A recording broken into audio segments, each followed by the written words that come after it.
2013 жылы Іле ауданынан жер алған болатынмын. Соның пайдалану мерзімі өтіп кетті. Бірақ жер бос тұр. Құжаттарым бар. Үй бастай аламын ба? Біздің отандастарымыздың осы құжатқа деген салғырттығынан көптеген адамдар зардап шегіп жатады. Сіз ол жерді алған екенсіз, ол жердің уақыты өтіп кеткен екен. Демек, ол жерге қандай да бір құрылыс салуға тыйым салынады. Сол себептен сізге ұсынатынымыз бірінші кезекте жердің уақытын, пайдалану уақытын ұзартып алуыңыз керек. Дәл сол жер бола ма, басқа жер бола ма, жергілікті басқару органынан жерді пайдалану уақытын ұзартып алуыңыз керек.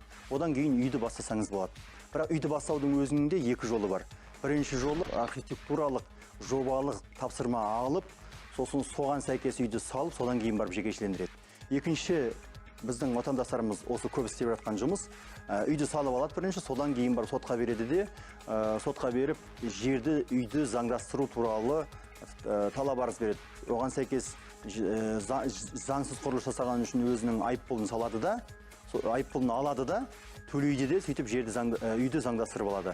Бірақ бұл соңғы жолы өте тәуекелге бару жолы. Себебі судья ол жерде тек қана сіздің пайдаңызға шығармай, керісінше мемлекеттің пайдасына да шығарып беруі мүмкін. Яғни, мына жер заңсыз құрылыс, ешқандай да архитектуралық, жобалық тапсырмасыз жасалған, ешқандай да басқа құжаттарсыз жасалған деп, ол үйді сүріп тастауы әбден ықтимал.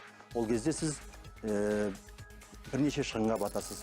Сондықтан да ең дұрыс жолы заңда көрсетілген жаңағы құжаттың реттеп, жерді пайдалану мерзімін ұзартып, керекті рұқсаттарды алып барып үй салғаныңыз жөн.